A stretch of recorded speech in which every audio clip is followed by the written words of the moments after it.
बिस्मिल्लाहिर्रहमानिर्रहीम। अस्सलाम वालेकुम dear students. Science class 6 last lecture में हमने organs, form, organ system, plants के अंदर डिस्कस किया था। आज हम मेजर ह्यूमन ऑर्गन सिस्टम के बारे में पढ़ेंगे। आपकी बुक के अंदर 4 जो हैं वो मेजर ऑर्गन सिस्टम को बयान किया हुआ है, उन्हीं को हम देख लेते हैं। सबसे पहले है डाइजेस्टिव सिस्टम।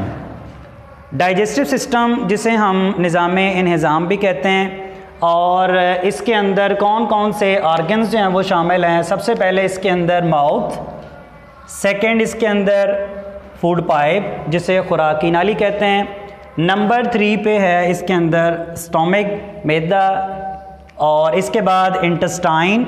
इंटेस्टाइन जो हैं वो 2 किस्म की होती हैं, एक स्मॉल इंटेस्टाइन और एक लार्ज इंटेस्टाइन। इसके बाद जो डाइजेस्टिव सिस्टम का एक पार्ट है, जो ऑर्गन है जो इसके अंदर शामिल है, वो है लिवर जिसे जिगर कहते हैं। यानी कि ये मेजर जो ऑर्गन्स हैं ये मिलकर डाइजेस्टिव सिस्टम बनाते हैं। इसके बाद इसका फंक्शन है कि डाइजेस्टिव सिस्टम का हमारी बॉडी के अंदर क्या काम होता है। वो है कि ये जो है वो खुराक की डाइजेशन के अंदर हेल्प करता है। हम जो खुराक खाते हैं उसकी डाइजेशन के अंदर जो सिस्टम इन्वॉल्व है उसे हम डाइजेस्टिव सिस्टम कहते हैं। इसके बाद सेकंड जो सिस्टम दिया हुआ है वो है रेस्पिरेटरी सिस्टम जिसे निज़ाम तनफ़्फ़ुस भी कहते हैं। इसके अंदर कौन कौन से ऑर्गन शामिल हैं। सबसे पहले यहाँ पर नोज़, विंड पाइप, नंबर 3 पे लंग्स, ये दिए हुए हैं। यानी कि ये जो मेजर ऑर्गन्स हैं जो मिलकर रेस्पिरेटरी सिस्टम को बनाते हैं। और रेस्पिरेटरी सिस्टम का फंक्शन क्या होता है, रेस्पिरेटरी सिस्टम हमारी बॉडी के अंदर क्या जो रोल है वो अदा करता है, वो जिसके ज़रिए हम जो है वो सांस लेते हैं। यानी कि ब्रीदिंग के अंदर, सांस लेने के अंदर ये सिस्टम जो है वो हमारी हेल्प करता है, जिसके ज़रिए हम सांस लेते हैं। इसके बाद आ जाते हैं नंबर 3 जो सर्कुलेटरी सिस्टम है, इसके बारे में पढ़ लेते हैं। सर्कुलेटरी सिस्टम जिसे निज़ाम में दौरान खून भी कहते हैं। इसके अंदर 2 चीज़ें दी हुई हैं, हार्ट और ब्लड वेसल्स। हार्ट दिल को कहते हैं, ब्लड वेसल्स खून की नालियाँ होती हैं। यानी कि ये दोनों जो हैं वो मिलते हैं और मिलकर सर्कुलेटरी सिस्टम बनाते हैं। सर्कुलेटरी सिस्टम का जो फंक्शन है वो क्या होता है, यानी हमारी पूरी बॉडी के अंदर जो खून का फ़्लो होता है, जिस्म के हर हिस्से तक जो है वो खून को पहुंचाया जाता है, खून जो है वो ट्रांसपोर्ट करता है। तो ट्रांसपोर्ट के ज़रिए एक्चुअली ब्लड जो है वो क्या करता है कि जो अहम न्यूट्रिएंट्स होते हैं, जो ग़ज़ा होती है, जो मटेरियल होता है, उसको पूरी बॉडी के अंदर फ़्लो करने के अंदर जो है वो इसी सिस्टम का रोल होता है। यानी ब्लड के ज़रिए बॉडी के हर हिस्से तक जो है वो फूड मटेरियल को पहुंचाना वो सर्कुलेटरी सिस्टम का काम होता है।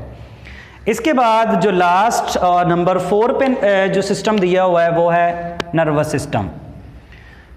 नर्वस सिस्टम को देखें तो इसे असाबी निज़ाम भी कहते हैं।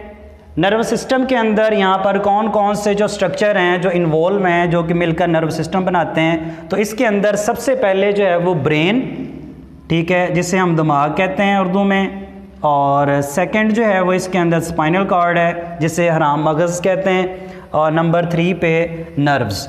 यानी ये 3 जो हैं वो स्ट्रक्चर जो मिलकर हमारी बॉडी के नर्वस सिस्टम को बनाता है। और इसके बाद जो है वो नर्वस सिस्टम के फंक्शन की बात करते हैं। तो नर्वस सिस्टम का जो काम क्या होता है, ये हमारी बॉडी के एक ही हिस्से से पैगाम को लेता है और बॉडी के दूसरे पार्ट तक पैगाम पहुंचाने का काम जो है वो नर्वस सिस्टम जो है वो करता है।